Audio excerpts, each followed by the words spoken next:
राम खेले होली लक्ष्मण खेले होली राम खेले होली लक्ष्मण खेले होली लंका गढ़ में रावण खेले होली लंका गढ़ में रावण खेले होली होली ओ होली ओ हाथ लिए बेला पत्र के दौरा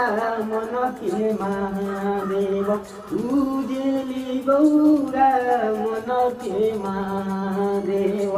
राधा खेले होली कन्हैया खेले होली राधा खेले होली कन्हैया खेले होली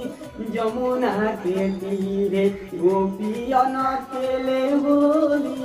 जमुना के तीरे होली होली